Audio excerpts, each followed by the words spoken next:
얼마 전에 미국에서 교권 침해가 심각하다 이런 기사가 보도된 적이 있습니다. 교사가 학생한테 맞거나 학생이 휘두르는 흉기에 찔리는 사건이 빈번하게 일어나고 있다. 이제 그런 기사가 보도된 거죠. 교권 침해가 단지 한국만의 문제가 아닌 겁니다. 미국은 교사가 부족해서 고졸 웨이트리스가 수학을 가르칠 정도로 교사 부족 문제도 굉장히 심각한데요. 교권 침해로 교단을 떠나는 교사가 계속 늘어나면서 교사 부족 문제가 더 심각해지고 있습니다. 그러니까 교권 침해로 교사가 교단을 떠나고, 그래서 교사가 부족하고 자기 없는 사람이 교사가 되면서 교육의 질이 더 떨어지고, 자, 이건 너무나 뻔한 수순이죠. 그러니까 근데 이런 일이 지금 미국에서 벌어지고 있는 겁니다. 이제 이런 얘기를 듣고 있으면 우리도 머지않아 이렇게 될 수 있겠구나, 그런 불안감이 앞섭니다. 그래서 교권 침해를 근본적으로 해결하는 것이 매우 시급한 상황입니다. 현재 교사들이 많이 요구하는 것은 교권 침해를 막을 수 있는 법적 장치가 필요하다는 겁니다. 현재는 교권을 보호할 수 있는 어떤 법적 장치도 없어서 교사들이 무방비로 교단에 서 있기 때문이죠. 가령 부모나 학생이 아동학대를 신고하면 여지없이 구속되거나 직위 해제되는 것이 현실입니다. 그래서 지금 교권 침해를 막기 위한 법적 장치로 여러 가지가 논의되고 있고요.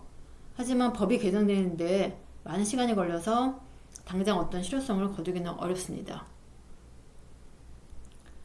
교권 침해는 교원의 정상적인 교육활동을 침해하는 행위를 말합니다. 그러니까 학생이나 보호자 이런 사람들이 교육활동 중인 교원에 대해서 폭행이나 모욕과 같이 대통령령으로 정하는 교육활동을 침해하는 행위를 말합니다. 또 교원에게 성적 굴욕감이나 회모감을 느끼게 하는 행위, 교원의 정당한 교육활동에 대해서 반복적으로 부당하게 간섭하는 행위도 교권 침해에 포함됩니다.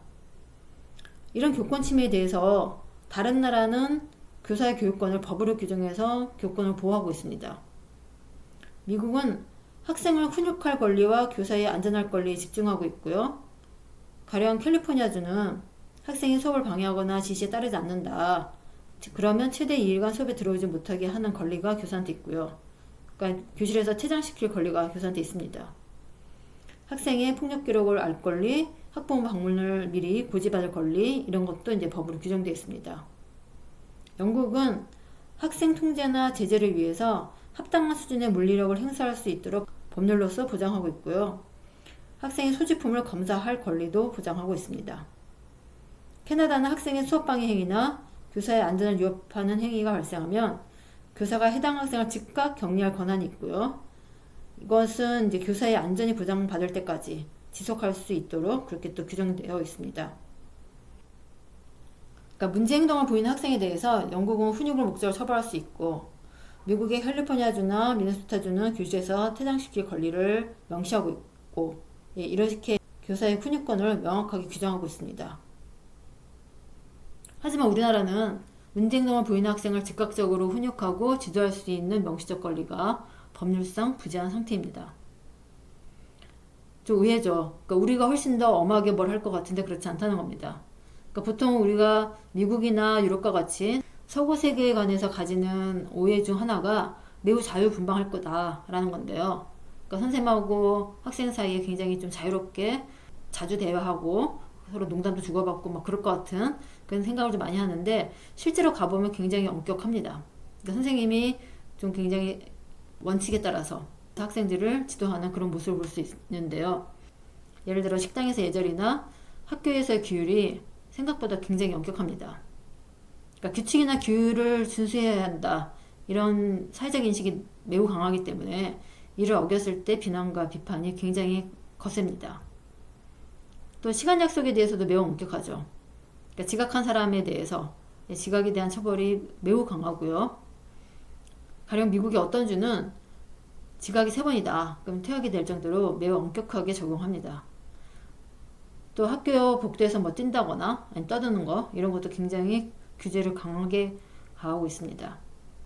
왜냐하면 이런 것이 단순히 뭐 나쁘다 좋다를 떠나서 다른 사람에 피해를 줄 수 있기 때문에, 그리고 굉장히 위험하기 때문에, 그래서 절대 하면 안 된다라고 확실하게 얘기가 되고 있는 거죠.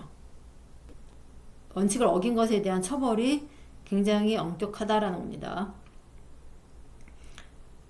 그래서 이제 사회적으로 규칙이나 규율을 강조하는 분위기가 있고, 거기에 대해서 또 법률로 보호되기 때문에 우리나라보다 훨씬 더 교권이 보호될 수 있는 장치가 잘 마련되어 있다라고 볼 수 있죠. 그래서 교권 침해라는 것이 여러 나라에서 일어나는 문제이긴 하지만 우리나라 교사가 훨씬 더 취약한 상태에 놓여 있다. 이렇게 얘기가 되는 거죠. 그래서 교권이 보호되려면 단지 법적으로 강제하는 것뿐만 아니라 교권에 대해 사회적으로 서로 합의하고 인정하는 그런 사회적 인식이 중요합니다. 그러니까 법이라는 것은 강해지면 강해질수록 교권이 강화된다기보다는 오히려 분쟁이 더 심할 수 있죠. 예, 서로 법으로 해결하자 이러면서 계속 법정에서 모든 문제를 해결하려고 하다 보니까. 근데 우리가 교육하는 사람 입장에서 그렇게 모든 걸 법으로 하는 것은 전혀 교육적이라고 볼 수 없기 때문에 우리가 어떻게든지 학교 안에서 모든 문제를 좀 해결할 수 있도록 해야 되는 거죠. 그런데도 현재 우리나라는 너무나 법적으로 교권이 보호받지 못하는 상태입니다. 그래서 교권을 보호하기 위한 법적 장치가 시급히 마련되어야 합니다. 법이 개정되는 데 많은 시간이 걸리니까 우선을 할 수 있는 거는 지자체 차원에서 조례를 제정하는 거고요. 예를 들어서 지난해 서울시 교육청이 추진하려다 무산된 교권보호 조례안이 있습니다. 그 교권보호 조례안에는 학생은 교원의 정당한 교육활동을 존중하고 다른 학생의 학습권을 침해하지 않아야 한다. 보호자는 정당한 교육활동 중에 교원에 대해서 부당하게 간섭하지 않아야 한다. 자, 이런 내용이 담겨 있습니다. 그러니까 이런 조례안이 이제 작년에 추진되려다가 지금 무산되고 서울시 의회에 보류된 상태죠. 근데 이 조례안은 이미 2012년에도 추진된 적이 있습니다. 그러니까 당시에는 교육과학기술부 장관이 대법원에 소송을 걸어서 시행을 막은 적이 있고요. 그러니까 우리가 생각하기에 교권 침해 문제가 최근에 발생한 걸로 착각할 수 있는데 그렇지 않고 굉장히 오래된 문제라는 겁니다. 이미 오래전에 조례안 추진되었다라는 것이 교권 침해가 매우 오래된 문제라는 것을 보여주는 거죠. 그러니까 2002년에도 교권 침해가 급증할 정도로 교권 침해가 20년 이상 지속된 문제라는 겁니다. 그러니까 2002년에도 이미 교권 침해가 급증해서 굉장히 사회적으로 문제가 된 적이 있습니다. 그만큼 교권 침해 문제가 아주 오래된 문제라는 거죠. 그러니까 이 부분에 교사들이 분노하는 거예요. 그렇게 오래됐는데 그런데도 지금까지 아무런 해결책이 나오지 않고 있다는 것에 교사들이 분노하고 있는 거죠. 그래서 당장 할 수 있는 것은 지자체 차원에서 조례를 만들고 시행하는 거. 이게 좀 시급하고요. 자, 그러려면 이제 시의회나 도의회에서 적극적으로 조례 제정을 위해 노력하는 게 필요하겠죠. 그래서 반드시 이번에는 교권 보호에 관해서 매우 구체적으로 명시한 법이 제정되어야 합니다.